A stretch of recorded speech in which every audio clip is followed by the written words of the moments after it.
Is it okay? Yes, looks good. Okay, thanks. So yes, I would like to talk about motion correction and about fat navigators in particular, which seems to be quite a promising approach to motion correction at 17. So in general, the problem with motion is as old as MRI imaging. As long as we are trying to get image of living people, of some in vivo studies, the people will move, and there's always a problem to how to correct that in order to get an image which will be clinically valid and intelligible. And there are few different approaches to that. And it's not a complete list, but I think that those three are the most relevant and the most popular now in the field. So the first one would be just the self-navigated sequences. So those are sequences that are designed in such a way that they are not very sensitive for motion. So their immanent feature is that they're not sensitive to motion at all.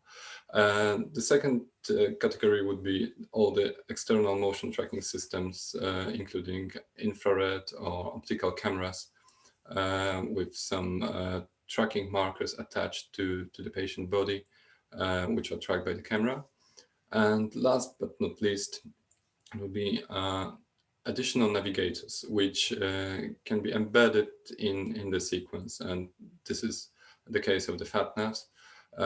So with slight modification of basically any sequence, it should work. And just to give you a couple of examples of those three approaches. For the first one, here's a propeller sequence, which is not very new, but still quite relevant. And I think it explains quite good how it may work. So of course we got an image without motion on the left-hand side and image with motion to the right. And there are always those motion artifacts in the phase encoding direction. And what this sequence does is the matter of how the k-space, so the space with the raw data, is sampled. In the standard Cartesian encoding scheme, the k-space is sampled line by line, and we cover the whole k-space. In the propeller sequence, instead of such a simple Cartesian sampling, we got rather stripes, and each stripe consists of several lines going through the center of the k-space at different angles. So as a result, we obtained something like this. So the k-space is not fully sampled. We lack some information in the corners, which is not a terrible thing because there's mostly noise plus some high frequency information about fine details, but we can live without that. But on the other hand, the center of the k-space is highly oversampled. So for each stripe, we got a small region of interest at the center of the k-space, and we can reconstruct an image from such a small region. And that wouldn't be a high resolution image. It's rather low res. There are only general information about the intensity of the signal there, but it's enough for the motion correction. So just to navigate and check how the positioning of the subject changes during the acquisition. So with such a sampling scheme and some post-processing, we can obtain an image like the one on the right. And it's not so crisp as the one that we seen that was acquired without motion, but yeah, for an image with motion, because it's imaged quite well when the patient was moving, it looks quite decent. The second approach, that would be the external motion tracking system. And I think that quite recently at CBU, there was talk by Marta Correira about Kinetico camera that we get here in Wibig. So just to quickly remind the idea, there's external optical camera, and there are some motion tracking markers attached to the patient's body, which are quite interesting in their design because there are opaque layers with some patterns, at least two, but could be more. And those patterns are shifted or tilted a bit. and then they create something we see here on the right, so the so-called moire patterns, which are very good at magnifying the actual motion of the patient, or marker attached to the patient itself. So the motion is much easier to track. Unfortunately, the reality is not so pretty as the previous image. To be honest, it should be more like that, because in order to obtain really good results, we should attach the markers very firmly to the patients, potentially with the screws like here, and preferably just directly to the patient's skull. Luckily, we don't have to be so brutal, and I think that Marta also showed that with a proper mouthpiece designed individually for a particular patient, it can also work quite well, but there's an additional step that you have to deal with before you can acquire the images of the patient.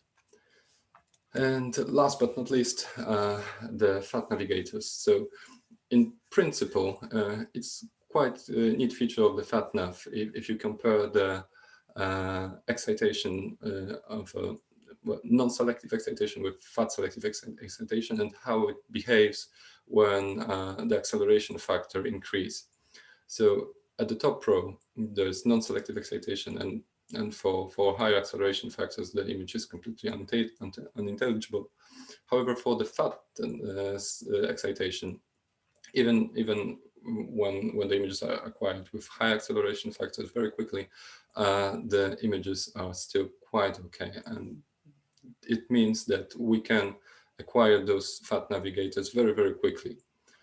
So in general, we can take any sequence we want and embed the FatNav block somewhere in the sequence, as long as the TR of the sequence is long enough. Yeah. And the whole motion correction with FatNavs can be presented in a couple of steps. So first and foremost, we need to have proper acquisition, so a sequence with the embedded FatNav. Then we have to reconstruct both FatNavs and host images, and perform registration of the images in order to obtain corrected host images. And our current status is that we have a sequence with embedded FatNav which works. It's GRE sequence, and you can see the FatNav block here at the beginning. There's a lot of RF here because it's very quick, and then it's followed by the standard GRE sequence. So we can acquire the data. We are able to reconstruct the data. We tried a couple of different approaches, but the one that seems to be the most promising is Gadgetron, which works basically as a server that you can connect through TCP/IP protocol and send the raw images, which are deserialized, and then they go through the gadget chain. And each gadget in this gadget chain is responsible for some part of the image reconstruction. And one of the very nice features about that is that each gadget can connect to the external toolboxes. So, for example, we can perform the registration of the images with usage of MC-Flirt, and then follow to the end of the gadget chain, and with a writer just write the images and see how they look like. It also can be integrated with our scanner, because there's ICE Gadgetron, so the version that can be incorporated into Siemens image reconstruction structure. And yeah, we were able to reconstruct both fat navigators and host images. Those are just some low resolution examples.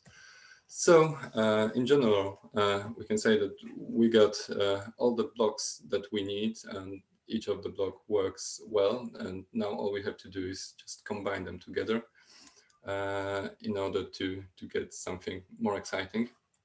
So there is, well, maybe not new, but definitely a hope of very exciting times ahead of us with all that working. So we should be able in the near future to obtain prospective motion correction with FatNavs, and yeah, there's number of application is quite astonishing, because every aspect of imaging can benefit from that, from structural imaging through angiography, diffusion to MRS and MRSI. And since my time's out, I just leave it to your imagination what we can obtain with proper motion correction with FatNavs. Thank you, and I'm happy to take any questions.